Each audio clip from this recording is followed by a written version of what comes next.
సరే ఆ ప్రభుత్వం సంగతి ఎందుకులే, మేము ఊడిపోయి ఉన్నాగా, ఇప్పుడున్న ప్రభుత్వం సంగతి చెప్పు. మరి వాక్ స్వాతంత్రం అంటే బూతులు తిట్టడం వాక్ స్వాతంత్రమా అన్నాడు చంద్రబాబు నాయుడు గారు. మరి అయ్యా నేను అడుగుతా ఉన్నాను, బూతులు తిట్టడం వాక్ స్వాతంత్రం కాదు.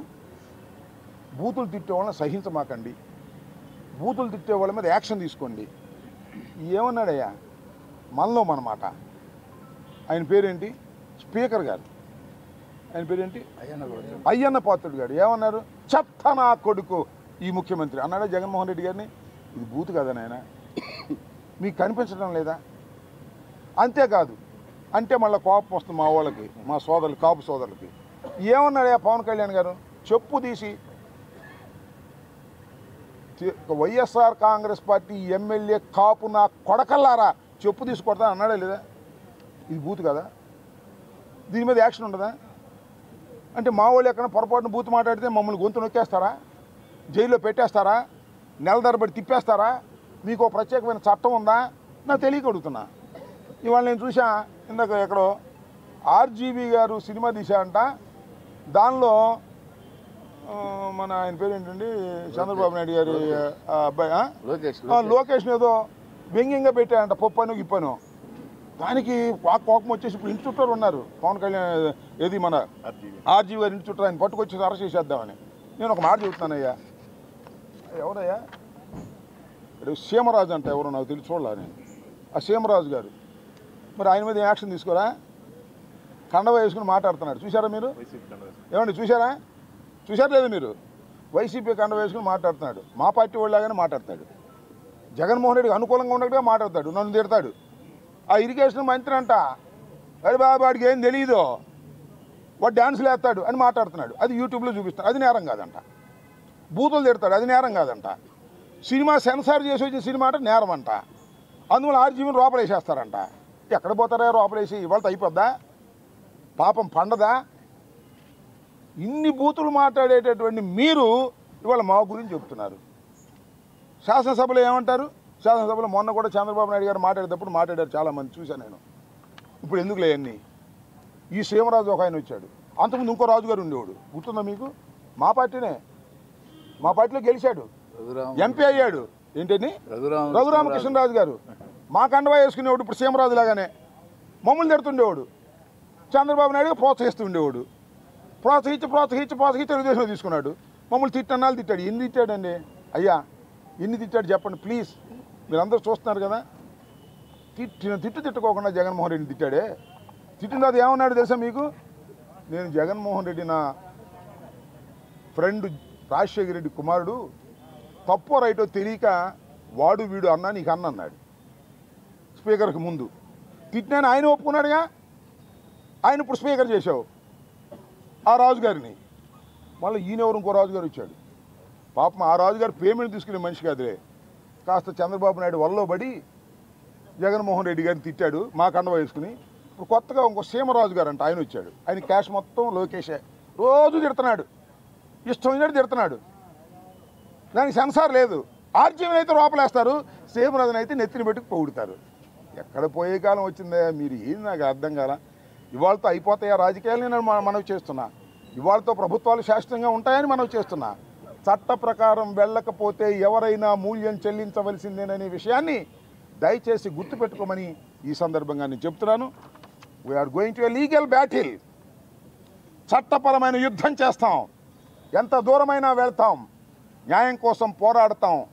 చట్టం ముందు లోకేష్ అయినా, అంబటి రాంబాబు అయినా, సీమ రాజైనా, ఆ త్రిపుల్ రాజైనా, ఇంకో స్పీకర్ గారు అయ్యన్న పాత్రుడైనా, ఈ లింగపాత్రుడైనా, ఎవరైనా ఒకటేనని నిరూపించేంత వరకు మేము పోరాటం చేస్తాం, తగ్గేదే లేదని కూడా ఈ సందర్భంగా నేను చెప్పలేదు.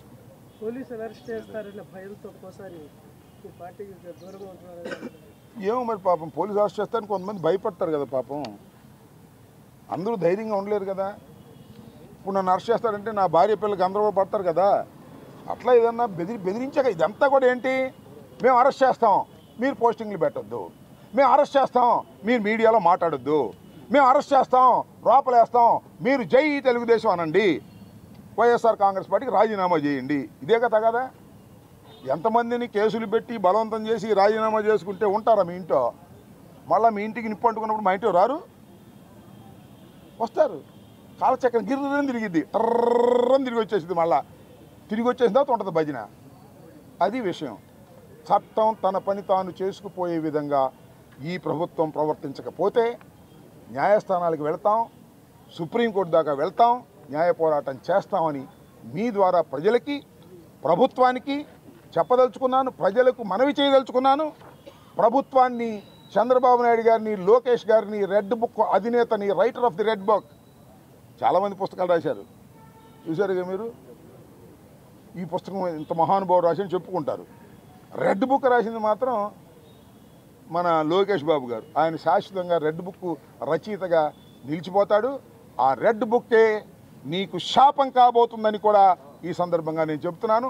ప్రజాస్వామ్యంలో పార్టీలు మారతాయి, పద్ధతులు మారతాయి, గుర్తుపెట్టుకో. అది మీరు తెలుసుకోకపోతే మీరేం చేయలేరు. సన్ స్ట్రోక్ కొట్టింది అంతే. ఇంతకుముందు చాలామందికి సన్ స్ట్రోక్ కొట్టింది. చంద్రబాబు నాయుడు గారికి కూడా లోకేష్ స్ట్రోక్ కొట్టేటట్టు ఉంది, ఎర్ర బుక్ స్ట్రోక్. గుర్తుపెట్టుకోమని మనం వచ్చేసి ఇప్పటికి 5 మాసాలు అయిపోయింది. ఇంకెందుకైనా మా మీద కక్ష? అధికారం వచ్చిందిగా మీకు. అధికారులు మంచి పనులు చేయండి అయ్యా, రోడ్లు వేయండి అయ్యా. గుంటలు పుడుస్తూ ఎందుకు రోడ్లు వేసేయండి, ఇంకా బ్రహ్మాండంగా చేయండి. ఆ గ్యాస్ బండ్లు ఇవ్వండి, అమ్మఒడి ఇవ్వండి, ఇట్లా డబ్బులు ఇచ్చే కార్యక్రమాలు చేయండి. మీరు వాగ్దానం చేసి ఇవ్వండి, కొత్త ఏమొద్దు. అయ్యేం చేయరంట, మమ్మల్ని అరెస్ట్ చేసి లోపలేస్తారంట. చూస్తాం, అది కూడా చూస్తాం. ఏం కంగారు పడాల్సిన అవసరం లేదు. భయపడేవాడు వెనక పారిపోతాడు, ముందుంటాం. తర్వాత టైం వచ్చినప్పుడు భయపడ్డవాడు కూడా ముందుకు వస్తాడు. Don't worry. భయం అనేది సహజం ఈ దేశంలో. వారి కుటుంబాలు పాపం వాళ్ళకు ఉంటాయి. పాపం పోసాని కృష్ణమురళి గారు సినిమా నటుడు, ఏదో మమ్మల్ని అభిమానించాడు, వచ్చాడు. ఆయన మీద కేసు పెడతాం, రోపలేస్తాం, కుమ్మేస్తాం, కొట్టేస్తాం అన్నప్పటికీ కొద్దిగా వెనక తగ్గి ఉండొచ్చు. కానీ మనసులో మాత్రం పోదే, జగన్ ముద్ర మనసులోనే ఉంటుంది. గుర్తుపెట్టుకోమని కూడా ఈ సందర్భంగానే మనవి చేస్తాం.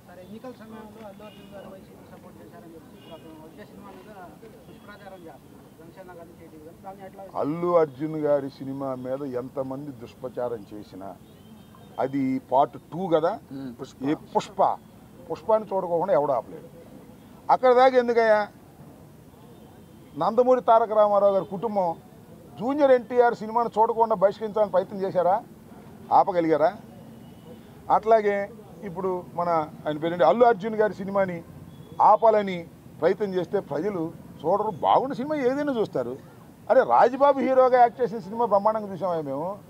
సినిమా బాగుంటే, ఎన్టీ రామారావు గారి సినిమాలు బాగోకపోతే ఫ్లాప్ అయినాయండి. ఏం చెప్తాం? సినిమా బాగుంటే ఎవరైనా చూస్తారు. అరచేతిని అడ్డుపెట్టి సూర్యకాంతిని ఆపలేరు. అదేవిధంగా ఇలాంటి ఎదవ పోకళ్ళు పోయి సినిమాని ఆపలేరు అని మరొకసారి నిరూపించేటటువంటి కార్యక్రమం వస్తుంది. అల్లు అర్జున్ అయినా, లేదా జూనియర్ ఎన్టీఆర్ అయినా, లేకపోతే మరొకరైనా సినిమా బాగుంటే ఎవరైనా చూస్తారు, బాగోపోతే ఎవరు చూడరు. నాకు తెలిసి అందరూ ఉవ్విళ్ళూడుతున్నారు. పుష్ప 2 చూద్దాం, దానిలో ఎంత బ్రహ్మాండంగా ఉంటుందని అందరూ ఎదురు చూస్తున్నారు.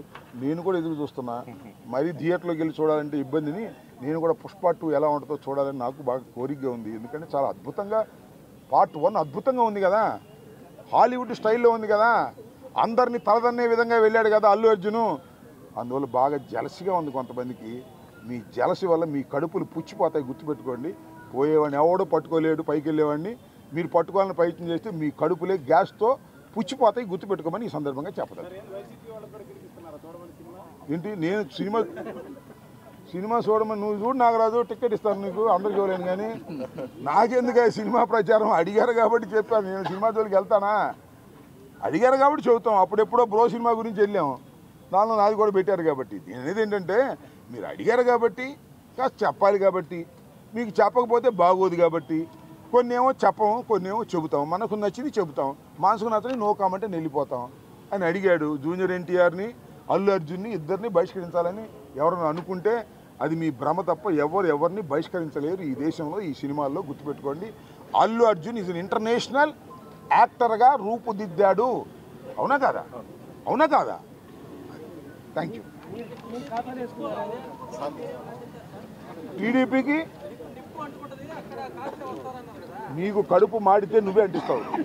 నీ కడుపు మాడేదాకా ఆగు. జర్నలిస్టువే కదా. ఇప్పుడు సోషల్ మీడియాలో అరెస్ట్ చేస్తారు, రేపు జర్నలిస్టులను అరెస్ట్ చేస్తారు అనుకో, ఒక వార్త రాసావని, అప్పుడు నువ్వే అంటిస్తావు. నేను అంటించాల్సిన అవసరం ఏముంది? ఓకే, పబ్లిక్ ఉన్నారా మాకు తెలియదు, ఉంటే ఉన్నారేమో. 3 గ్యాస్ బండలు ఇవ్వకపోయినా మాకు సమ్మగానే ఉంటుంది, సూపర్ 6 చేయకపోయినా మాకు సమ్మగానే ఉంటుంది అనుకుంటే నేనేం చేయను. వారికి ధన్యవాదాలు. అమ్మ ఒడి ఇవ్వకపోయినా శభాష్ అంటే ధన్యవాదాలు, రైతు భరోసా ఇవ్వకపోయినా శభాష్ అంటే ధన్యవాదాలు, మాకేమి ఇవ్వకపోయినా మమ్మల్ని ఎండగట్టినా మేము బ్రహ్మాండంగా ఉంది అంటే ధన్యవాదాలు. చూద్దాం, టైం విల్ డిసైడ్. కొలబద్దలు ఇప్పుడు లేవు, ఎన్నికలే కొలబద్దలు 4.5 సంవత్సరాల తర్వాత వస్తాయి. ఈ లోపలే వస్తాయి అంటున్నారు, కానీ చంద్రబాబు మాత్రం ఒప్పుకోండి 29కి వస్తాయి అంటున్నాడు.